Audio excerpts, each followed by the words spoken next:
Sort of an offshoot topic of my video about how games should let you try hard is the question of what makes a game difficult.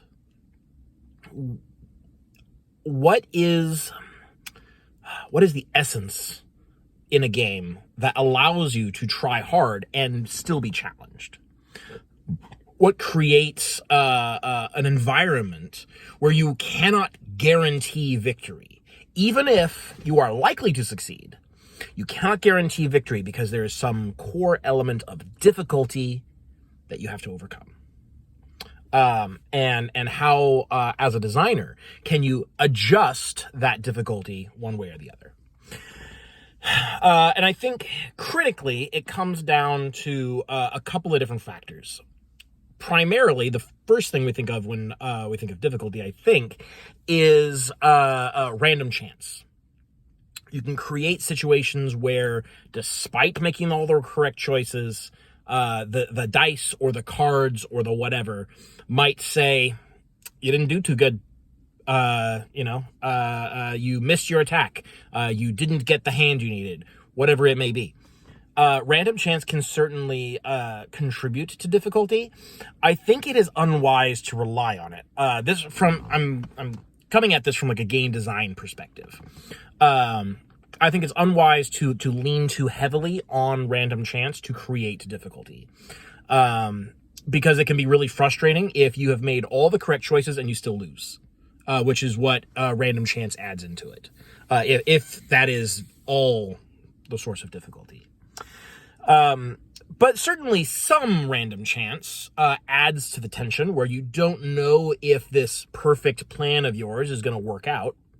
So some randomness is fine.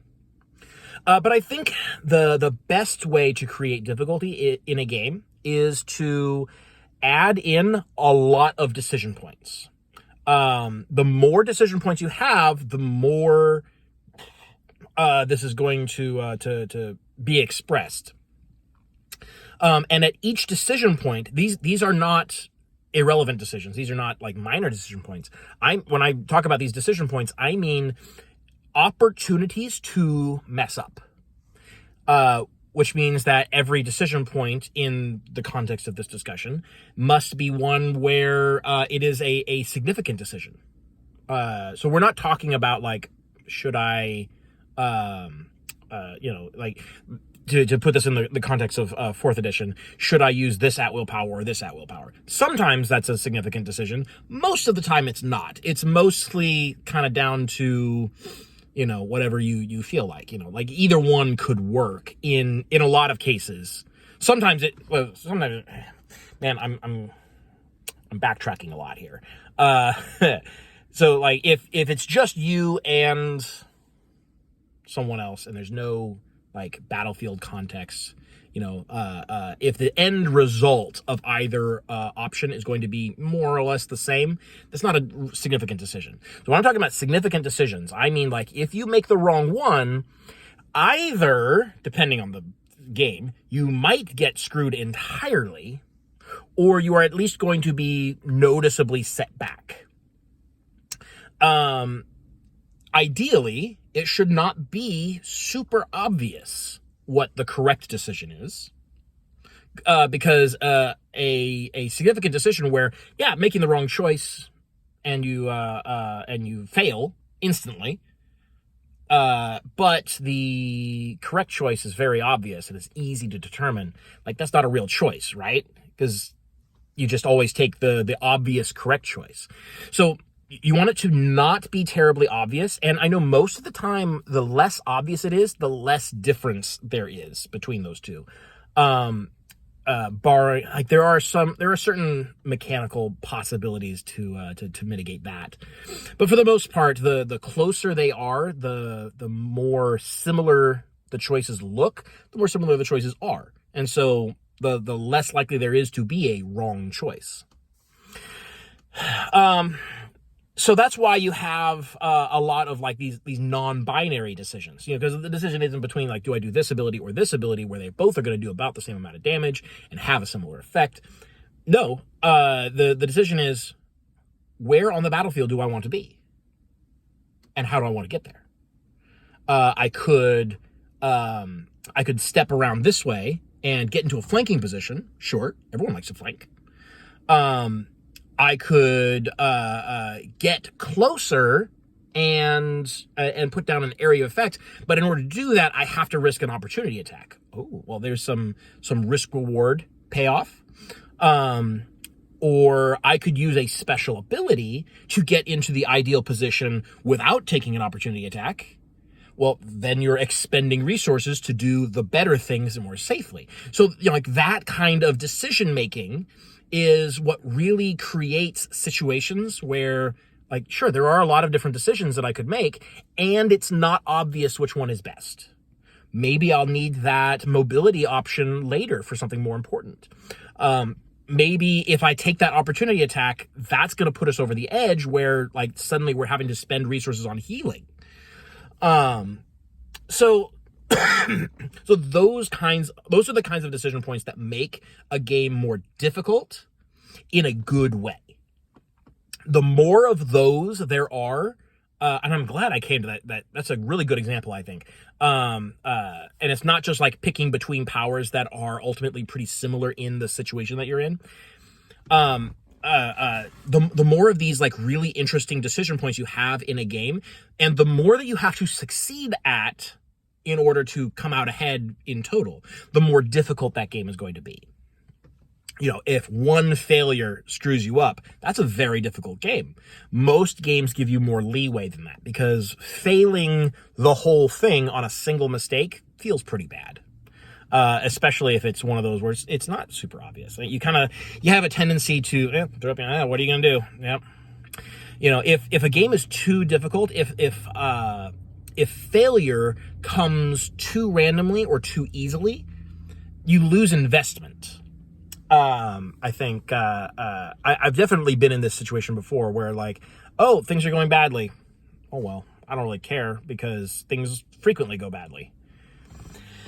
So, making a game difficult while also making it interesting, these are not, and I don't think anyone is suggesting they were, but they are not exclusive goals. In fact, they are complementary goals.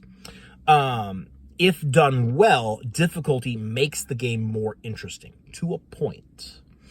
Now, whether it should be like in favor of the player succeeding or in favor of the players failing, that's kind of up to you and to the tone of the game that you're trying to make. You know, co-op board games, I think probably you should lose a little more than half the time.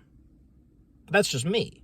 You know, some of them are going to be easier than that, of course, particularly if you're more like family-oriented, child-friendly. Like, kids like to win, let them win more often.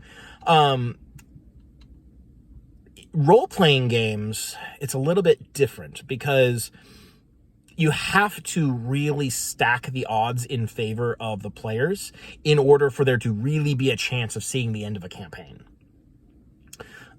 Because if you think about it, you know, let's say you have a campaign that runs a year. It's about 40 to 50 sessions probably. In each session, let's say there's an average of about one combat. 40 or 50 combats in a row without failing one of them. Like, the odds have to be pretty strongly in your favor for that to reliably happen. Now, should it always happen? No, obviously. Like, there needs to be the threat of failure. And in fact, it can be more of a threat of failure in systems where failing a combat isn't kind of by default a total party kill. A lot of RPGs have allowances for characters to escape or to be captured rather than just outright dying. D&D doesn't do a great job of that. The DM kind of has to pull a lot of weight in that regard. But for the most part, like the standard D&D campaign assumption is that you're going to go the entire campaign and never lose a fight.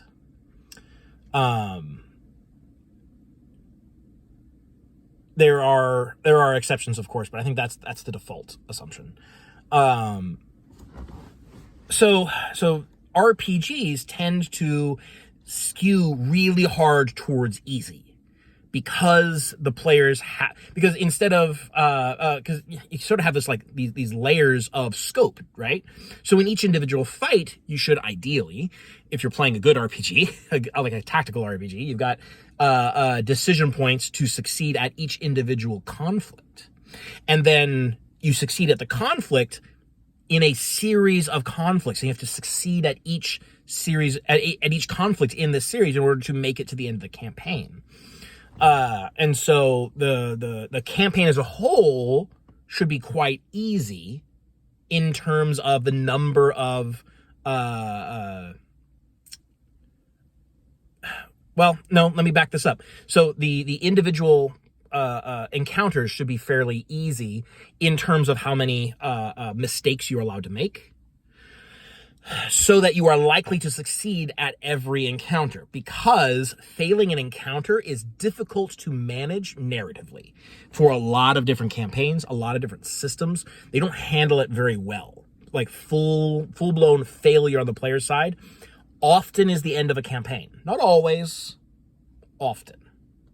And so the desire, the goal is to have the players never fail a conflict all the way to the end of the campaign.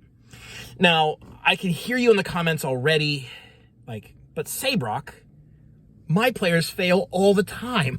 My players are stupid. Sure, and like I said, you can account for it. And some systems do it better than others. You can do it in D&D. It takes a bit more work from the DM. I'm talking here about default assumptions. Like, not like this is the way that the game really seems to be designed and intended to work. Does it work that way? To an extent, it can.